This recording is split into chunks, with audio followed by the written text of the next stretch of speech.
Talking with Topher, episode 18. It is Wednesday, August 5th, 2020. Like myself, are you going out shopping every day? Are you going to gas stations? Are you heading to restaurants? Are you heading to work? Well, the one thing that we all need in our cars and on our person at almost all times now is a great hand sanitizer. And I'm going to tell you about this one. Find it at naturalbossnh.com. That's naturalbossnh.com. And this hand sanitizer is locally made in Manchester, New Hampshire, and it's a phenomenal product. I use it after everything that I do. It doesn't make my hands sticky, so when I get into my car after I've been shopping on shelves or pumping the gas, I spray it on my hands, I rub it in, and boom. I put my car in drive, and I'm driving fine. You know, my hands aren't sticking to the steering wheel. It's a great product, and I have comfort in knowing that I have wiped the coronavirus off my hands. So you need to get yours too. Go to naturalbossnh.com today and get your hand sanitizer, and let's kill that corona together and stop the spread. Are you looking for a new vape shop? Come on down to Seabrook, New Hampshire, 180 Lafayette Road in between Home Depot and Smoke Rings, and come check out New Hampshire Vape Gallery. We've got everything you need. We've got all your accessories for your tanks and your mods. We've got batteries. I've got full kits. I've got pod systems. I got pods. I got coils. We've got it all. We have everything that you need, plus juice and disposables. That's right. I said disposables. These things are going like hotcakes. Phenomenal products. Got 500 puffs. You got 200 puffs. These things are great. They finally figured out how to put a pack of cigarettes into a vape. You just grab one of these, open up the package, put it in your pocket, and you're off and running. If you do construction or any type of heavy lifting, or you just don't want to carry your vape around that day, disposables is the way to go. They're an excellent product, and they're at an affordable price. So again, this is New Hampshire Vape Gallery, located 180 Lafayette Road, Seabrook, New Hampshire. And we're located in between Home Depot and Smoke Rings. Feel free to give us a call. We're open 7 days a week from 10:30 to 8 p.m., 603-814-4171. And I look forward to seeing you. And I want to say thank you to everybody who has subscribed, listened on all platforms, and from other countries. I'd like to thank you very much. And the best thing that you guys, if you guys want to help me out, tell other people, help spread the word. I appreciate you very much, and I want to see this thing grow and getting bigger. And I need your help to do that. So, again, as always, if you enjoy the video, hit the like button. If you love the videos, hit the subscribe button. And let's get into it. It's episode 18. It's a beautiful sunny day out. And I got some good news today. I got some good news about my surgery. We got an appointment, a date. Looks like insurance is going to accept it. That's always the best thing. And then they went over my preparations today. And there's a lot of preparations. If you have not been to the doctors or have been avoiding the doctors since COVID, I don't blame you. And that's good that you haven't been. I've had to go a few times to the doctor's office. Where they take your temperature, you still do your check-in. Everything's kind of normal. But for surgery, it is much different. I have to go to one of those drive-through locations, get a COVID test if I start from the beginning, 2 weeks prior to my appointment, I have to stop all supplements. All of that has to stop. You're not allowed to take any of your supplements for 2 weeks prior to surgery. I guess some of the supplements, and they didn't get into it with me, but they can cause bleeding. Other supplements can cause problems with the anesthesia. So you have to stop supplementing for 2 weeks. Then 4 to 5 days before, I get to go to one of those drive-up COVID places, and I'm going to go get swabbed to see if I have the coronavirus before I go into the surgical area. So I'm thinking they take a lot more precaution when they're putting you under and they're going to be doing surgery than if you just go to see your doctor. So that was wild to find out. I'm really excited to get a COVID test, but I'd rather get one of those antibodies. I want to know if I've had it. I know I don't have it, but you can't go by word of mouth, and they like to go a little bit deeper than just scanning your forehead. And then, you got your regular 12-hour fast, and then we go into surgery. So, and I'm really hoping, that this really fixes my problem, because I will have to say, out of all the times I've been to the doctor for my arms, for a bunch of other shit, my shoulder, stuff like that, I always go in and I'm like, I got problems. I feel it. It's pain. And they give me scans. We went through everything. They do all kinds of shit. And then I get the exact same thing every time. I'm sorry, we just can't find anything wrong with you. And boy, does that frustrate me. So when they found out I do have a deviated septum and I am going to be going into surgery, it was kind of exciting to finally be like, something's wrong with me. And they were like, yes, there is. So we'll get that all sorted out. I think that's happening sometime in September. I'm just waiting for the confirmation that everything is all a go. So that's exciting. Let's see. What else happened this week? Oh, yeah. All right. So yesterday was pretty exciting. I get a text message around 8:30 at night. My dog broke one of his nails. Now, I was expecting like bleeding, and I figured maybe he got it caught out in the fence, or he was playing around the wood and stuff like that out back, because we have wood for burning. So I'm wondering if he's trying to climb the pile. And I was like, oh God, how bad is this gonna be? And she sent me a picture. Didn't do justice, but there was no blood. And I was like, oh, well, that's really good. All right, so he's not bleeding, but he definitely broke the nail. And if you don't have dogs, they have, I'm going to say a quick.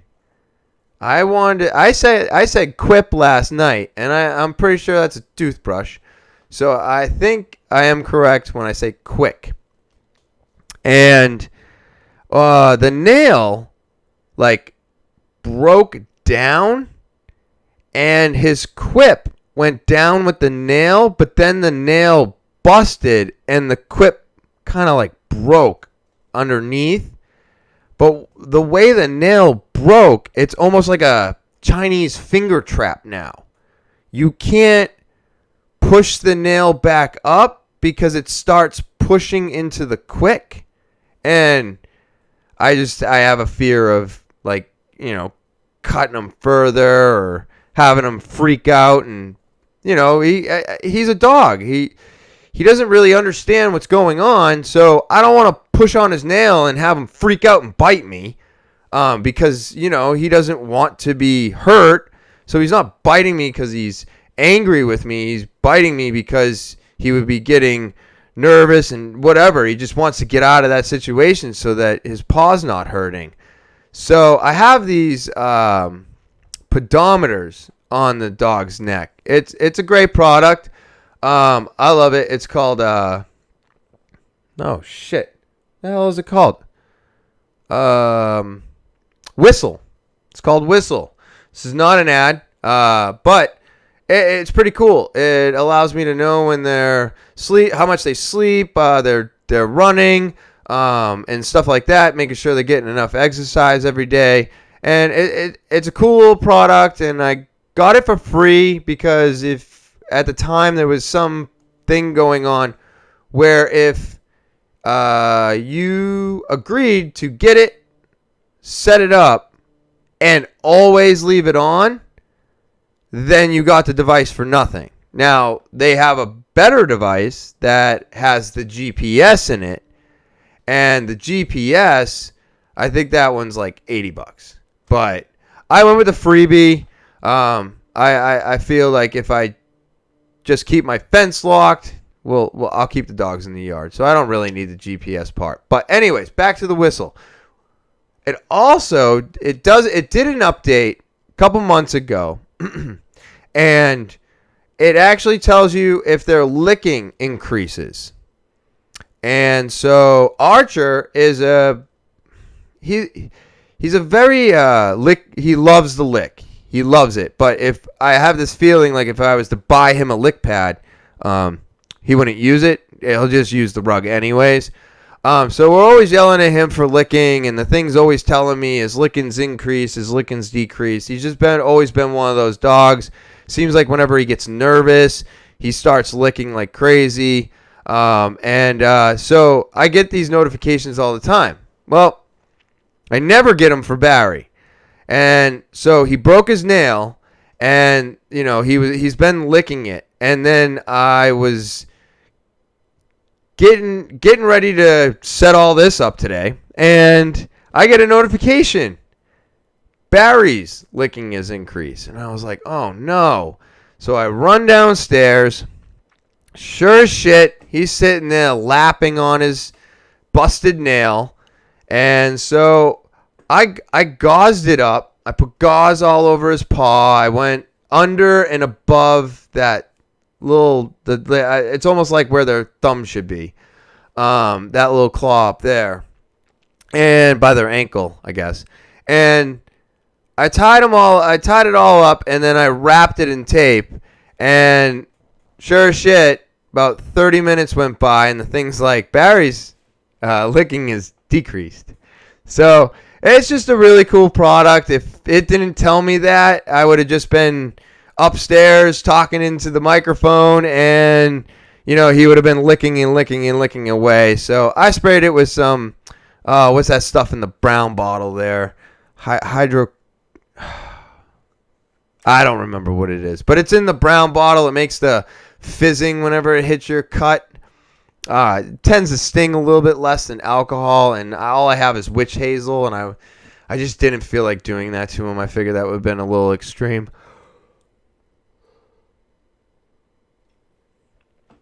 So,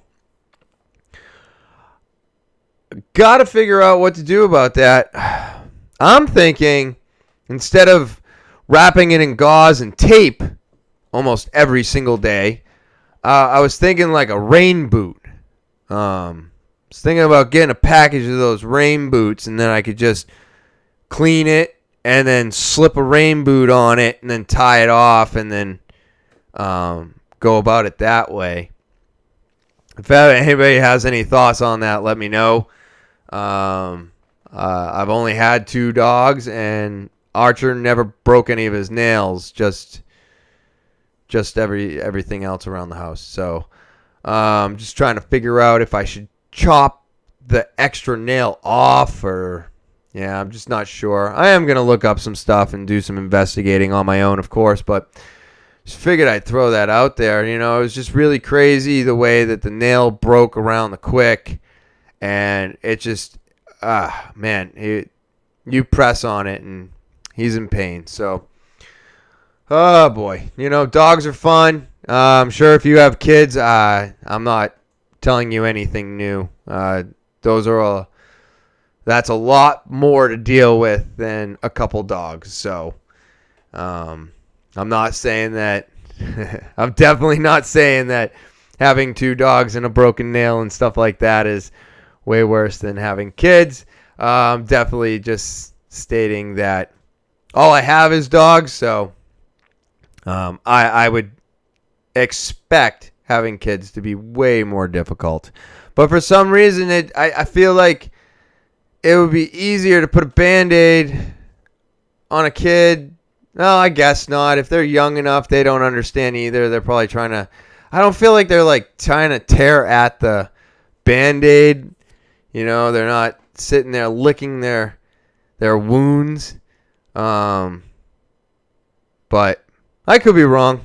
I feel like it would be easier to put a bandage on a child than it is on a dog, because dogs just don't understand. So you put something on them and they just immediately want to rip it off. And yeah.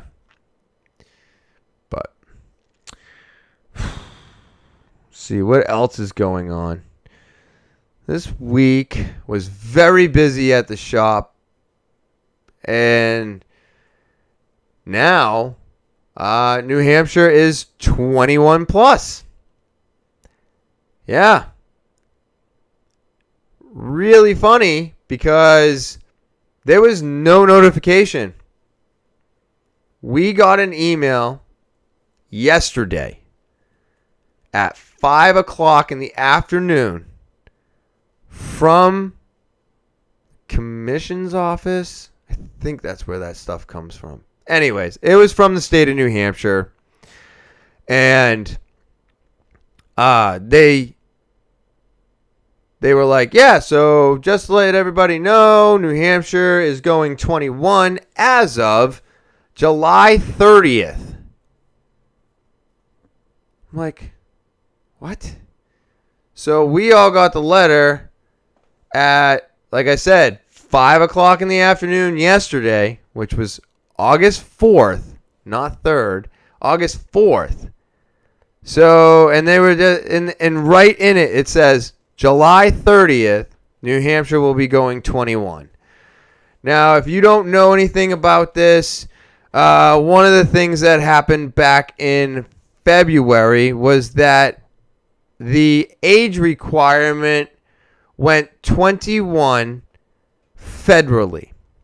So federally is across the entire United States. That's every state, not this state, that state, everybody. So everybody was supposed to be going 21. New Hampshire was already putting in place to increase their age limit to 19. So when the 21 went through federally, the 19 for New Hampshire also went through.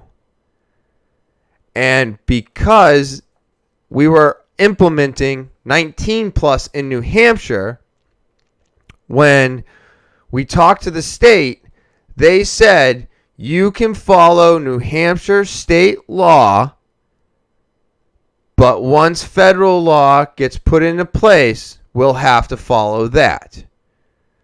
And we said, okay. So we got to stay 19. We got to bump up from 18 to 19, stay at 19, and we've been waiting. At first it was going to be in what was that? It was going to be in June. Then they pushed it to July, and this was right around the start of the pandemic. So what's that? March, April. Yeah, so April, right around there, they didn't really mention anything after that. So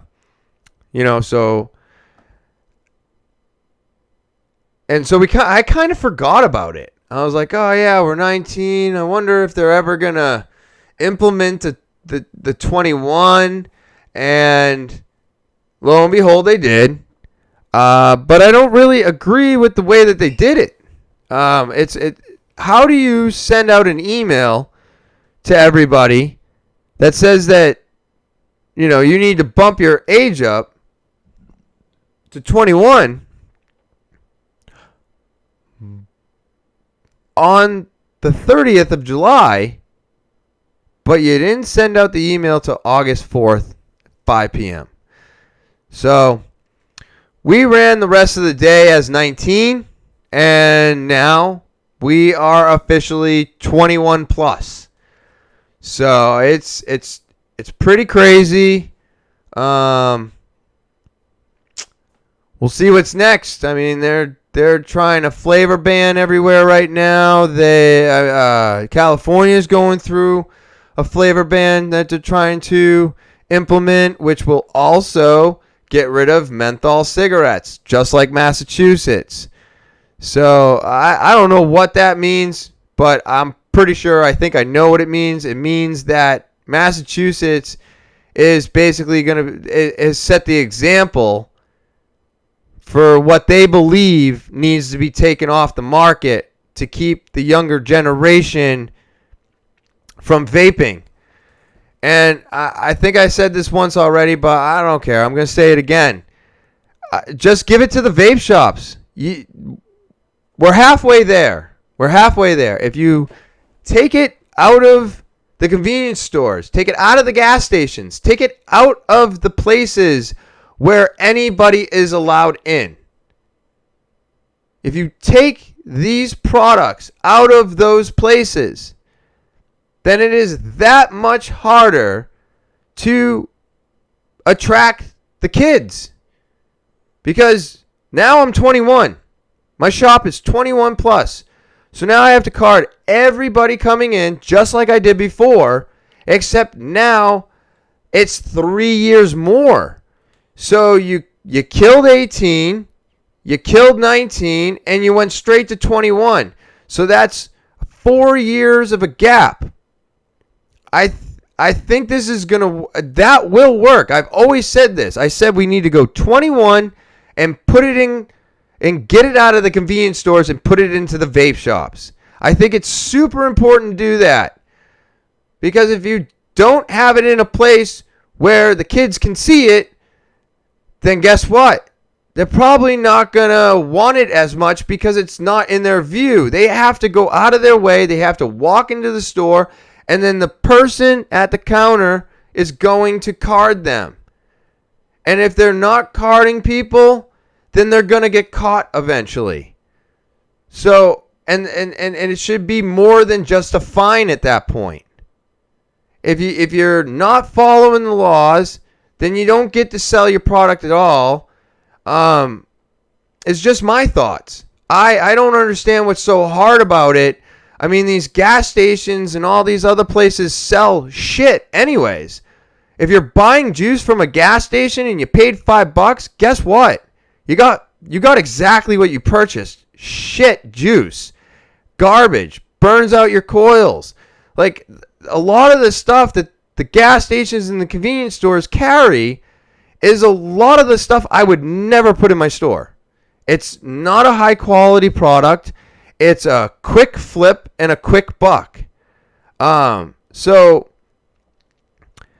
I just wanted to let people know that, you know, if you are buying your stuff on the cheap, just remember they have no idea where that stuff was made, where it came from. A lot of these guys order from like companies that come straight out of China, distributions that come right out of China. So most of those juices and the mods and everything else that you're getting at half the cost are, yes, coming out of China, but they're knockoffs coming out of China.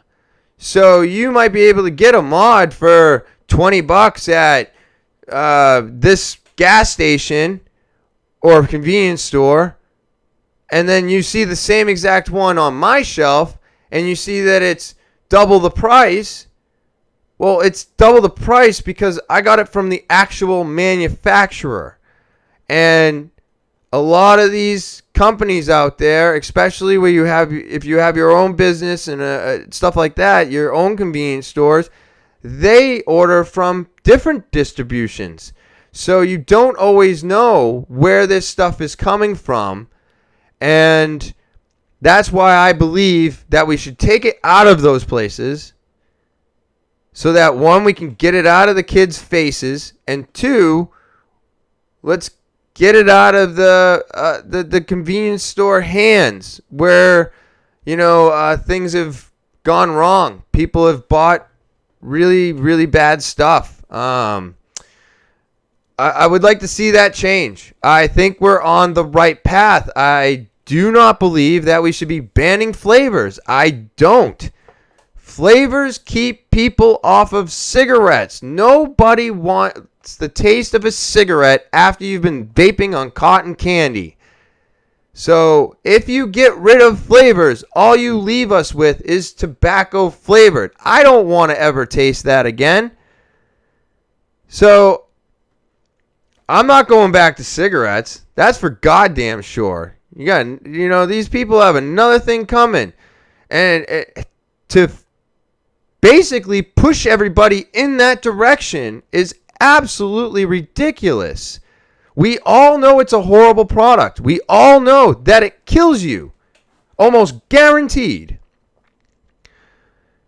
So why would we ever want to go back over to that side of things? Now, yeah, I do understand that vaping is not exactly 100% safe. It's not water vapor. I understand that. I know it's not healthy by any means. But it is healthier than cigarettes. And it allows you a nice, comfortable way to get off of nicotine if you choose to. And I've actually been thinking about looking into these new pouches. Everybody keeps coming into my shop asking me about these nicotine pouches. And it seems to be one of the newer crazes. And I have a funny feeling you're going to see a lot more of these things popping up than you do right now. Especially if September comes and they ban all the pre-filled devices. That's right. I said devices. They already banned the pre-filled pods, and they're attacking the pre-filled devices because, why? Because they got rid of the pods, and now the younger generation went towards the pre-filled devices. So now the pre-filled devices have made a name for themselves, but the FDA they also implemented a couple years ago now. There was nothing new supposed to come out onto the market after, I forget what month of 2018. So if your product wasn't made before this date of 2018, then you have a problem. You have a problem because now the FDA is sending out letters saying, hey, we see these products on the market, but there's no way that these were made before this time. And I've already had one company drop their whole disposable line. They got a letter and they backed out. And that was it. They're not making them anymore. So I lost an entire line of disposables already. And this is how the dominoes go. This is exactly how it goes, everyone. So, and they're a pretty big company. I was a little upset about it, but I mean, what are you gonna do? So you're gonna start seeing this all over the place. Luckily, I've got a couple companies that have been doing like Nick Salt since they started. So, I mean, they've got a bunch of different ways that they can attack the vaping industry right now. So the FDA can attack them for manufacturing dates being past the allotted manufacturing date. They want to rewrite the bill because the bill that they wrote up that banned the pre-filled pods said pre-filled pods and devices.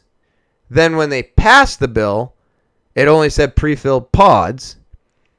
So now they're rewriting that to add in the pre-filled devices. And they're doing this for the kids. That's what they're doing this for. That's all this is for. They're doing it for the kids. Well, that's fucking great. I'm a goddamn adult who makes his own decisions and wants to vape on fucking cotton candy. So why can't I get a choice? I don't understand what the fuck you're doing this for the kids for. We need to be putting this stuff where the kids can't get it. Didn't your parents ever do that? They didn't want you to get your hands on something, so they would move it somewhere where you couldn't get your hands on it. My parents did. So I'm so confused.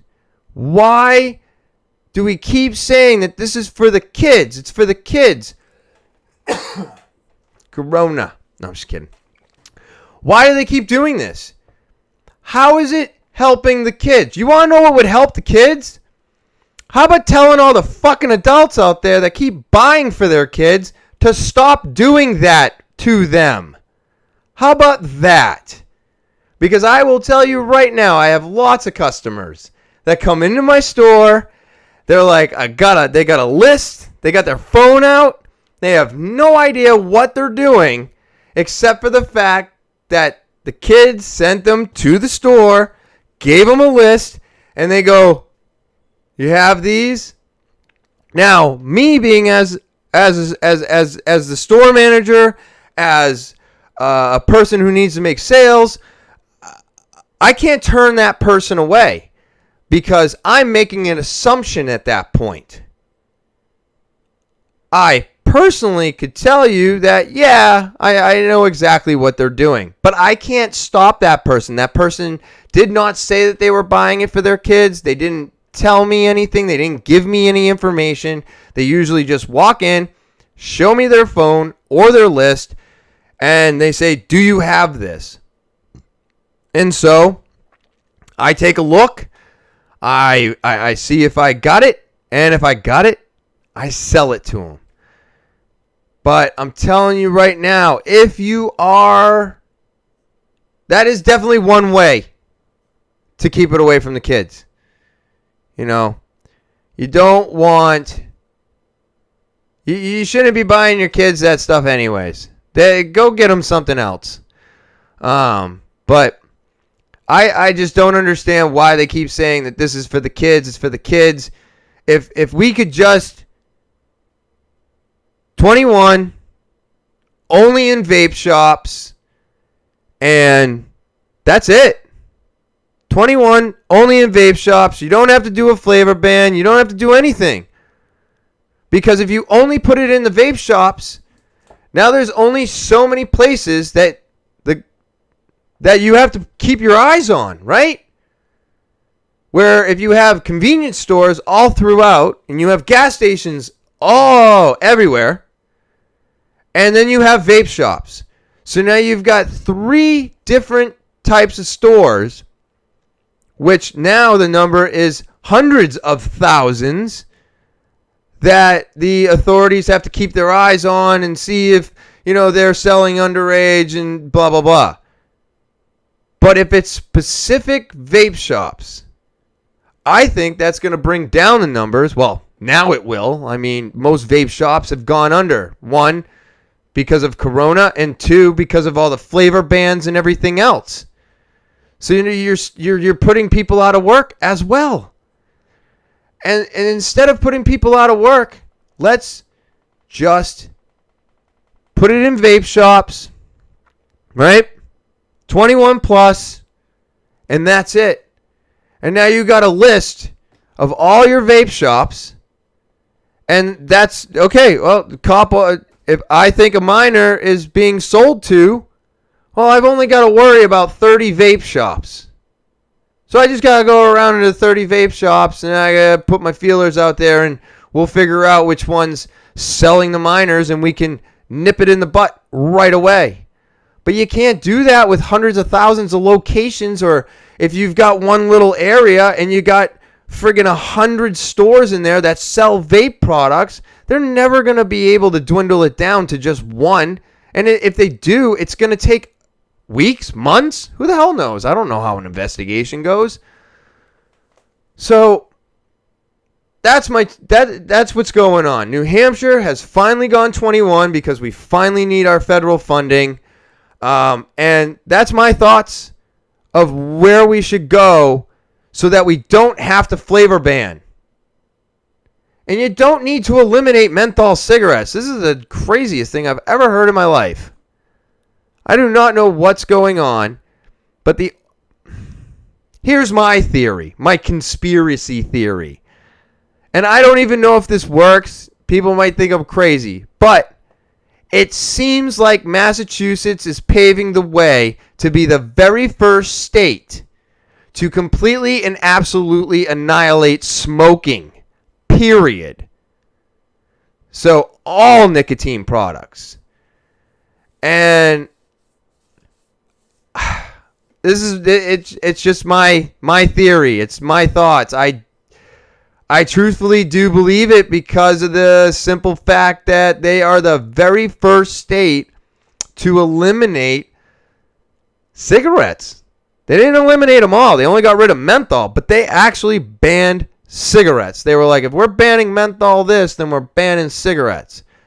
And I was like, thinking to myself, wow, this is crazy. So now you get rid of this, the flavors, you get rid of the menthol, you get rid of the menthol cigarettes, you slap a huge tax on vaping that nobody wants to pay for, you tax the shit out of cigarettes again, and then what's the next step? Well, the next step is to eliminate both of those, right? So that's my theory. I'm sticking to it. It would not shock me if we saw Massachusetts as a complete no smoking state. But then what do you do about pot? Because pot's legal there and that's smoking.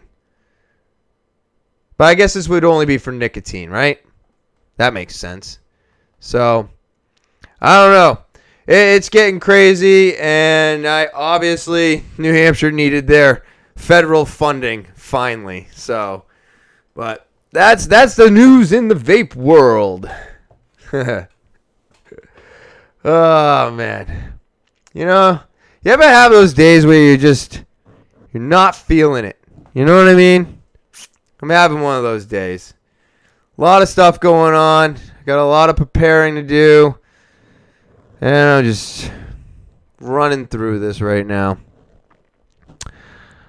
Oh, man. All right. Well, I'm going to end this one on a fun note. It was a great, great morning. Actually, Monday and today. And the reason for that is because at PMA on Monday and this morning, we all got to go in, get our temperatures taken. We got to use the hand sanitizer. And then we got to pick partners. Oh my God. Amazing. Just absolutely amazing. It felt so good to work with someone instead of a dummy. I've been able to do it because my friend Tyler and I have been hanging out all quarantine, all pandemic, whatever you want to fucking call it.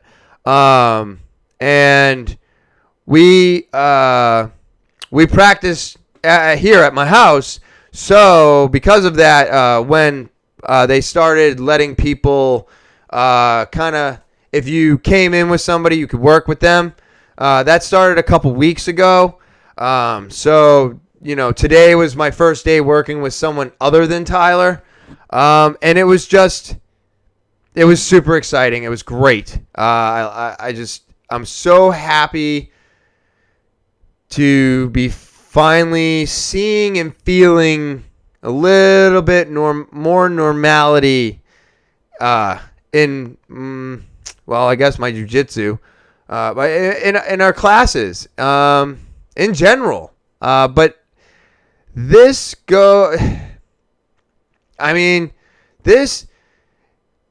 is only happening in a couple places. New Hampshire, Maine, and New Jersey have been doing the best out of almost everybody. And so we just really got to keep our eye on Massachusetts and make sure it doesn't come up too much this way. But I guess Massachusetts has been going down too. But I'm just thankful. I'm thankful that we get to do this right now. Because I have to say, I don't feel like we have moved quickly at all in New Hampshire. And I believe that's why we're in that safe zone. It's because we did what we were supposed to. We stayed home when we were supposed to. We opened up our shops. And I don't know a single small business. That's a lie. I do. 99% of the small businesses out there are having everybody wear masks. Small businesses had the opportunity to not implement a mask thing. And they did it. And it took the corporations longer to catch up. But I believe those precautions, those steps that we all took when we opened up our shops and we got up and running, that's what's put us into the safe zone. And I think that's awesome. I think it's awesome that our state did really well, and I think it's even better that I get to have my temperature taken and we get to do some actual live training.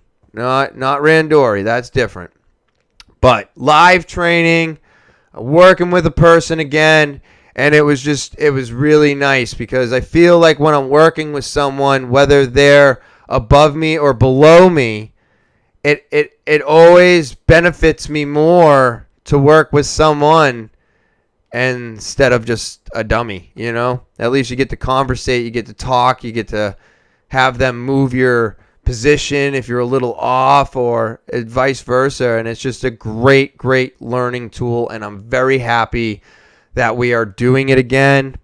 And yeah, I mean, that's what's been going on here. As always, if you enjoyed the video, hit the like button. If you love the video, hit the subscribe button.